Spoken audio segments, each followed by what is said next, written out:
Every century produces a catastrophic financial collapse that reshapes the economic order. Not every 97 years or every 104 years, but close enough that historians, economists, and financial strategists who study long-term patterns have noticed something disturbing. These crashes arrive in waves separated by roughly a century, each one following a nearly identical script of debt accumulation, currency debasement, institutional failure, and mass wealth transfer. This isn't mysticism or numerology. This is documented behavior that repeats because the underlying mechanics of how empires finance themselves, how elites extract wealth, and how monetary systems break under their own contradictions never fundamentally change. They just reset and start again. Look at the pattern. The Panic of 1720, the South Sea Bubble and Mississippi Company collapse that destroyed fortunes across Europe. Exactly 107 years later, the Panic of 1825 to 1837, a rolling series of banking crises that wiped out investors on both sides of the Atlantic.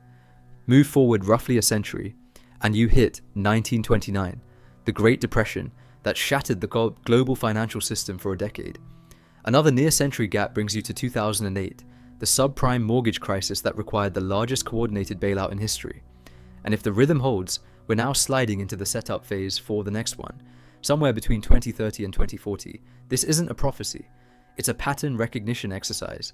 And once you see why these crashes arrive on this particular rhythm, you'll understand that they're not random failures of oversight or regulation. They're the inevitable result of how debt cycles expand, how currencies degrade, and how institutions become so bloated with leverage that collapse becomes mathematically certain.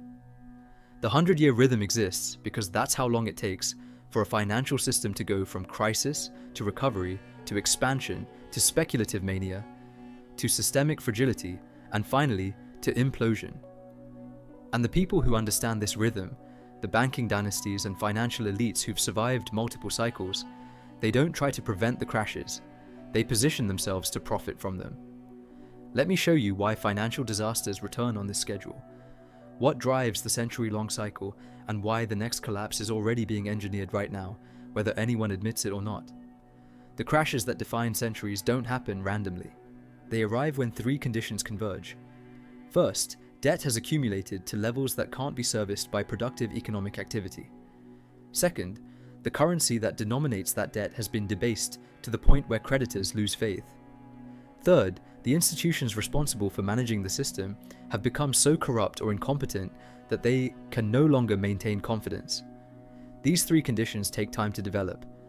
That's why the rhythm stretches across a century rather than a decade. Start with debt accumulation.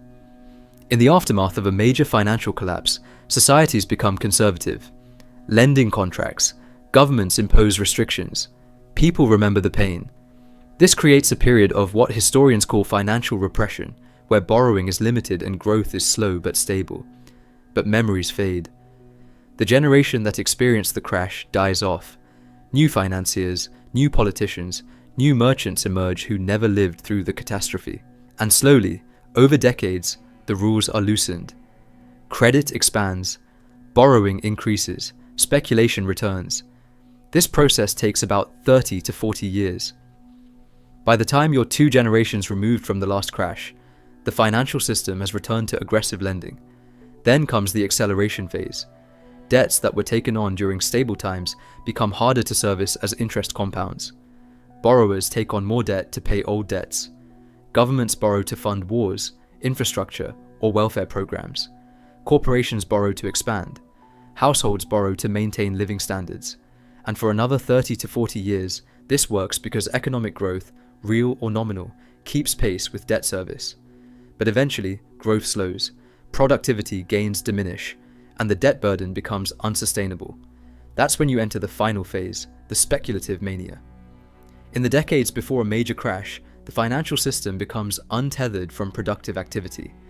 Instead of lending for factories or farms or businesses that produce goods, credit flows into asset speculation.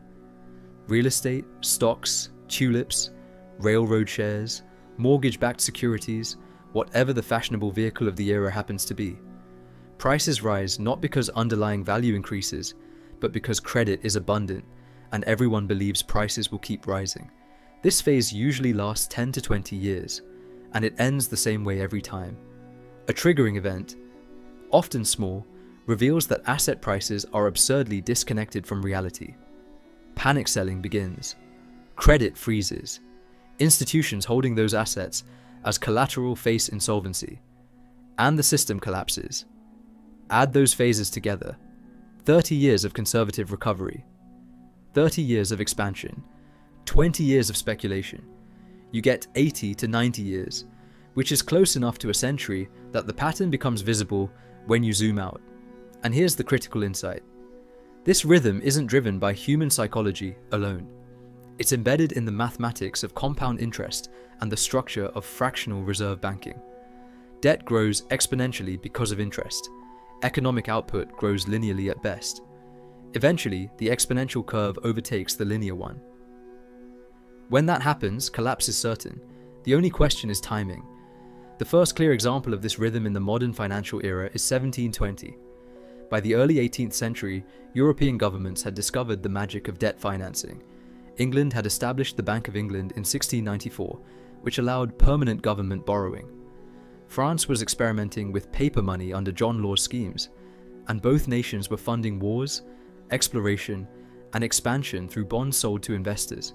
The problem was that tax revenues couldn't keep up with interest payments, so both governments turned to speculation to generate wealth and credibility. In England, the South Sea Company was granted a monopoly on trade with South America. The company's stock price soared, not because trade was profitable, but because investors believed the government would guarantee returns. The company took on government debt in exchange for stock, which inflated both the debt and the stock price simultaneously. In France, John Law's Mississippi Company operated on the same model. It was granted monopolies on trade and tax collection, and its stock was used to absorb government debt. Future profits from colonial trade would be enormous, enough to justify the stock prices and pay the debt. That assumption was false. By mid-1720, both bubbles burst. The South Sea Company's stock collapsed from over £1,000 per share to under 100. The Mississippi Company's shares became worthless. Thousands of investors, from aristocrats to merchants to pensioners, were ruined. The British government nearly defaulted. The French government did default, repudiating much of its debt and destroying confidence in paper money for generations. The crash wiped out an entire cycle of wealth accumulation and reset the financial system, and it would take nearly a century for the conditions that caused it to rebuild. Move forward 107 years. By 1825, Europe and America had recovered from the Napoleonic Wars. Trade was expanding. New industries, textiles, railroads, manufacturing were emerging. And credit was flowing again. British banks lent heavily to Latin American governments that had recently gained independence from Spain. The loans were supposed to fund infrastructure and development, but much of the money was siphoned off by corrupt officials or spent on military campaigns. American banks lent to state governments and canal companies, and in both cases, the loans were based on optimistic projections of future revenue that never materialized. In 1825, a wave of defaults began. Latin American governments stopped paying. British banks that had lent to them faced insolvency. Panic spread. Credit froze. Stock prices collapsed. The Bank of England had to intervene to prevent total collapse, and even then, dozens of banks failed. The crisis spread to the United States. In 1837, another wave hit, when American state governments defaulted on bonds sold to European investors. Banks collapsed. Land speculation that had driven prices to absurd levels reversed violently, and the economy entered a depression that lasted 5 years. This wasn't one crash. It was a rolling series of crises spanning 12 years, from 1825 to 1837. But the underlying cause was the same as 1720. Debt had been accumulated based on speculative assumptions about future wealth. When those assumptions proved false, the system collapsed, and once again it would take nearly a century for the cycle to repeat at the same scale. By the 1920s, the world had rebuilt from the First World War. America had emerged as the dominant economic power. Stock markets were booming. New technologies, automobiles, radio, electrification, were driving industrial expansion, and credit was easier than ever. Margin lending allowed investors to buy stocks with 10% down, borrowing the rest. Ordinary people, not just the wealthy, were speculating in markets. Real estate in Florida was soaring, and corporate debt was being issued at record levels to fund expansion. Everyone believed that prosperity was permanent, that stock prices would rise forever, that the economy had entered a new era where crashes were impossible. They were wrong. In October 1929, stock prices collapsed. Within weeks, 40% of market value was erased. Banks that had lent heavily to stock speculators faced runs. Depositors tried to withdraw their money. Banks didn't have it because they'd lent it out. Thousands of banks failed. Credit vanished. Businesses couldn't get loans. Unemployment soared. And the economy entered a depression that lasted a decade. This wasn't just an American crisis. It spread globally. European banks that held American assets collapsed. International trade contracted by 2/3. Governments defaulted on debts. Currencies were devalued. And the entire financial order that had been built since the late 1800s disintegrated. The Great Depression was the most severe financial collapse in modern history, but it followed the same script: debt accumulation, speculative mania, a triggering event, and systemic collapse. And it arrived almost exactly 100 years after the previous century-defining crash in the 1830s. Now, move forward. By the early 2000s, the global financial system had rebuilt again. Memories of the Depression had faded. The generation that lived through it was gone. New financial instruments, derivatives, mortgage-backed securities, collateralized debt obligations allowed banks to package and sell risk in ways that previous generations couldn't have imagined. And the lesson learned from past crashes was that governments and central banks would always intervene to prevent total collapse. This created moral hazard. Banks took bigger risks because they believed they'd be bailed out, and they were right. The 2008 crisis began in American housing markets. Subprime mortgages, loans to borrowers with bad credit, had been packaged into securities and sold to investors worldwide. The securities were rated as safe by agencies that were paid by the banks that created them. Housing prices were rising, so defaults seemed impossible. But housing prices stopped rising. Defaults began. The securities lost value. Banks that held them faced insolvency. Lehman Brothers collapsed. AIG, the largest insurer in the world, needed a bailout. And the entire global financial system came within days of total freezing. Governments responded with the largest coordinated intervention in history. Trillions in bailouts, zero interest rates, quantitative easing, where central banks created money to buy assets. The system was saved. But the underlying problem, too much debt, wasn't solved. It was papered over. Government debt exploded to absorb private sector losses. And now, 15 years later, global debt is higher than it was before 2008. The cycle hasn't ended, it's been extended. And that means the next crash, when it comes, will be worse because the system is even more leveraged, even more fragile than before. Here's the rhythm: 1720, 1825 to 1837, 1929, 2008, each roughly a century apart, each following the same script. And if the pattern holds, the next major collapse is already forming. It will likely hit sometime in the 2030s, possibly sooner, depending on how quickly current debt loads become unsustainable. And when it does, the tools that governments used in 2008, bailouts, money printing, interest rate cuts, may not work because debt levels are already so extreme that there's no room left to maneuver. But here's what you need to understand. These crashes aren't accidents. They're not failures of regulation or oversight. They're the inevitable result of how the system is designed. Fractional reserve banking means banks lend more than they hold. This creates credit expansion, which fuels growth but also creates fragility. Fiat currency means governments can print money, which allows them to service debt temporarily but debases the currency long term. And the institutional structure, central banks, commercial banks, investment funds, is built to prioritize short-term profit over long-term stability. These three elements guarantee that debt will accumulate, that speculation will eventually replace productive investment, and that collapse will follow.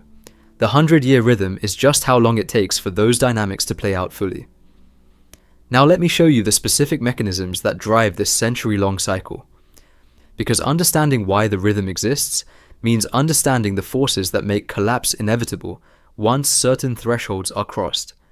The first mechanism is compound interest on debt. When governments or institutions borrow, they agree to pay interest. If they can't pay the interest from productive revenue, they borrow more to cover it. This creates a debt spiral. Initially, it's manageable because the debt is small relative to the economy. But over decades, as interest compounds, the debt grows exponentially. And exponential growth always overwhelms linear economic growth eventually. You can see this in every century-defining crash. In 1720, both England and France had borrowed heavily to fund wars and speculation. By the time the bubbles burst, interest payments consumed more revenue than the governments could collect. The same was true in 1837, when American states and Latin American countries defaulted because interest exceeded their ability to pay. In 1929, corporate debt had grown so large that companies couldn't service it once revenue declined. And in 2008, household and financial sector debt had reached levels that required perpetual asset price increases to remain payable. The mathematics are simple. If debt grows at 5% per year due to compounding interest and the economy grows at 2%, eventually debt becomes larger than the entire economy. When that happens, the debt can't be repaid through productive activity. It can only be serviced by borrowing more, which accelerates the spiral, or it defaults, which triggers collapse. This process takes decades, which is why the rhythm stretches across a century. But once the debt to GDP ratio crosses certain thresholds, somewhere above 90% for sovereigns and higher for total system debt, the probability of crisis increases dramatically. The second mechanism is currency debasement. When debt becomes unsustainable, governments face a choice: default, which destroys creditor wealth and confidence, or debase the currency, which reduces the real value of debt through inflation. Every government chooses debasement because default is politically catastrophic, but debasement creates its own crisis. Creditors, both domestic and foreign, lose faith in the currency. They demand higher interest rates to compensate for inflation risk, or they refuse to lend at all. This forces the government to print more money, which accelerates inflation, which destroys more confidence. The cycle ends in hyperinflation or a currency collapse, both of which are economically devastating. This pattern is visible in every major crash. After the 1720 bubbles, France's currency collapsed entirely. John Law's paper money became worthless. The French economy reverted to gold and silver, and it took 50 years to restore confidence in government-issued money. In 1837, American wildcat banks issued their own notes that became worthless when the banks failed. In 1929, countries abandoned the gold standard to print money and reflate their economies, but this destroyed international confidence and trade. And after 2008, our banks printed trillions. So far, inflation has been contained, but the money supply has expanded by amounts that would have been unthinkable in previous eras. If confidence breaks, if creditors stop accepting dollars, euros, or yen, the resulting inflation will be catastrophic. Currency debasement doesn't happen overnight. It unfolds over decades as governments slowly erode purchasing power to manage debt. But eventually, the erosion reaches a point where confidence snaps, and when it does, the crash is sudden and total. This is another reason the rhythm takes a century. It's the time required for slow debasement to accumulate into crisis. The third mechanism is institutional corruption and fragility. Banks, investment funds, and financial institutions exist to allocate capital and manage risk. But over time, they become vehicles for extraction rather than production. They engage in regulatory capture, lobbying governments to remove restrictions. They take on excessive leverage because profits during good times are enormous and losses during bad times are socialized. And they become interconnected through derivatives and counterparty risk so that the failure of one institution threatens the entire system. This process accelerates during the speculative mania phase. In the years before 1720, the South Sea Company and Mississippi Company executives bribed politicians and manipulated stock prices. They knew the schemes were fraudulent, but they profited during the inflation and planned to exit before the collapse. In the 1920s, banks engaged in insider lending and speculative trading with depositor funds. There were no regulatory separations, no oversight. In the years before 2008, banks created synthetic financial products that even their own executives didn't understand. Risk models were designed to hide exposure, not measure it, and ratings agencies gave fraudulent high ratings to securities that were fundamentally worthless. In every case, the institutions responsible for stability became the agents of instability. And because they were politically connected, they were protected from consequences. After 1720, some executives were prosecuted, but the systemic structure remained. After 1837, there was outrage, but no central bank to impose order until much later. After 1929, reforms like Glass-Steagall were passed, but they were gradually dismantled over 50 years. And after 2008, banks were fined, but no executives went to prison, and the institutions were deemed too big to fail. The institutional corruption isn't incidental, it's structural, and it ensures that each cycle ends in collapse because the people running the system prioritize their own enrichment over systemic stability. Together, these three mechanisms, compound interest, currency debasement, and institutional corruption, create a feedback loop that takes decades to develop, but inevitably ends in crisis. And the century-long rhythm is simply the time required for all three to reach critical thresholds simultaneously. When debt levels, currency debasement, and institutional fragility all peak together, collapse is mathematically certain. The only variable is the trigger, a bank failure, a sovereign default, a market panic, something that exposes the underlying fragility and causes confidence to break. Now let me show you why this rhythm is visible in the historical record but ignored by the people in power. Because if financial elites and policymakers understood crashes arrive on this schedule, they could take steps to prevent them, but they don't. Not because they're ignorant, but because preventing crashes would require dismantling the mechanisms that make them wealthy.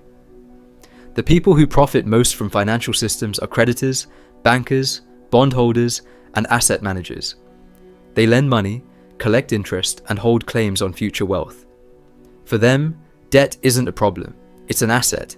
Every dollar of debt is a dollar someone owes them. And as long as the interest payments flow, they profit. The crash only becomes a problem when debtors can't pay, which threatens their assets. But even then, they have strategies. In every major crash, creditors use political influence to ensure they're bailed out.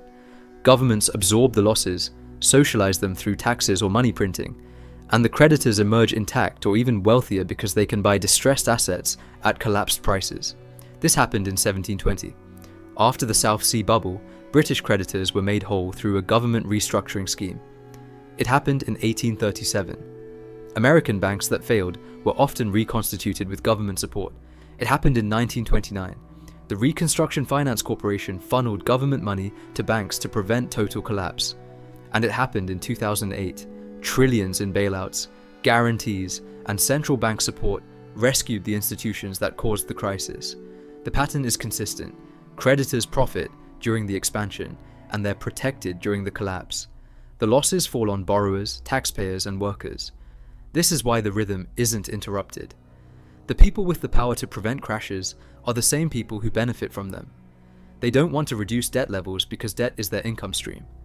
They don't want to restrict leverage because leverage amplifies their returns. And they don't want to impose regulations because regulations limit their activities. So the cycle continues. Debt accumulates, speculation intensifies, and the system becomes more fragile. And when the crash comes, they use their political power to ensure they're bailed out while everyone else suffers. This dynamic is most visible in the decades before a crash. In the 1710s, British elites bought into the South Sea Company because they knew Parliament would support it. In the 1820s, British banks lent to Latin America because they believed the government would backstop them. In the 1920s, American financiers speculated wildly because they assumed they were too important to fail. And in the 2000s, banks leveraged themselves 50 to 1 because they knew governments couldn't allow them to collapse. The moral hazard is baked into the system, and it guarantees that each cycle ends badly because there's no incentive to act prudently. Here's the evidence that the rhythm is real and that we're entering the next cycle right now. Global debt today stands at over 300 trillion. That's 3 times global GDP. Government debt in developed nations averages above 100% of GDP. Corporate debt is at record levels. Household debt, while down from 2008 in some regions, is still historically elevated. Central banks in the US, Europe, and Japan have expanded their balance sheets by trillions, buying government and corporate debt to keep interest rates low. This is unprecedented, Never in history has the entire developed world been this leveraged simultaneously. In some countries, they went negative, meaning creditors paid borrowers to take loans. This was done to prevent deflation and stimulate growth, but it also meant that debt continued to accumulate because borrowing was essentially free. Now, as inflation has returned, central banks have raised rates, but they can't raise them too much because higher rates would make the debt unpayable. Governments can't afford higher interest costs. Corporations would default, households would go bankrupt. So central banks are trapped. They need to raise rates to control inflation, but they can't raise them enough without triggering defaults. This is the classic late cycle dilemma. Asset prices are at extremes. Stock valuations, measured by price to earnings ratios, are near historic highs. Real estate in major cities is unaffordable for ordinary workers. Bond prices were elevated until recently, and even after declines, yields are low relative to inflation.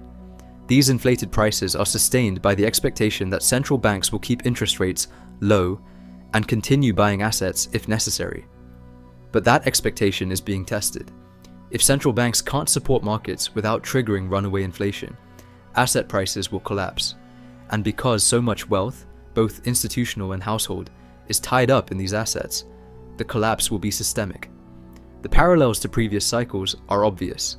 Just as in 1720, asset prices are based on optimistic assumptions about future returns that may not materialize. Just as in 1837, governments and corporations have borrowed heavily based on revenue projections that are proving false. Just as in 1929, ordinary people are speculating in markets, buying stocks and real estate with borrowed money in the belief that prices will keep rising. And just as in 2008, financial institutions are deeply interconnected through complex instruments that hide risk rather than eliminate it. All three mechanisms, debt accumulation, currency debasement, and institutional fragility, are peaking simultaneously. The timing aligns with the century-long rhythm, and the trigger, a sovereign default, a major bank failure, a geopolitical crisis that disrupts trade, could arrive at any moment. Now let me be clear about what this means for you. I'm not saying the crash will happen in a specific year or month. The rhythm is a pattern, not a prophecy. The crashes occur roughly a century apart, but the exact timing depends on specific events and policy decisions that can't be predicted precisely. What I am saying is that the structural conditions for a major crash are in place right now. Debt levels, asset valuations, currency debasement, and institutional fragility are all at or near historic extremes. The system is more leveraged and more interconnected than at any previous point in history, and the tools that governments use to manage past crises, rate cuts, bailouts, money printing, are either exhausted or would trigger new crises if used again. The 100-year rhythm exists because it takes that long for a financial system to go from post-crisis caution to expansion to speculation to collapse. We're in the late stages of the current cycle. The expansion happened from the 1940s through the 1980s. The speculation phase began in the 1990s and intensified after 2000. The 2008 crisis should have been the collapse, but it was managed through unprecedented intervention. That intervention didn't end the cycle. It extended it, and now the underlying fragility is greater than it was in 2008 because the debt is higher, the currency debasement is more extreme, and the institutions are even more leveraged. What should you do with this information? First, understand that the next crash will be systemic. It won't be limited to one sector or one country. When it comes, it will spread globally within days because of how interconnected financial markets are. Banks, pension funds, insurance companies, sovereign wealth funds, they all hold each other's debt. A default in one place cascades everywhere. So geographic diversification won't protect you the way it might have in past centuries. Second, recognize that cash and savings in banks are not safe in a systemic crisis. If banks fail, deposits beyond insured amounts are at risk. If currencies collapse due to money printing, the purchasing power of cash evaporates. In previous crashes, people who held physical assets, land, commodities, gold, fared better than those who held paper claims. I'm not giving financial advice. I'm telling you what happened historically. In 1720, those who held gold were fine. Paper wealth vanished. In 1837, land retained value even as banks collapsed.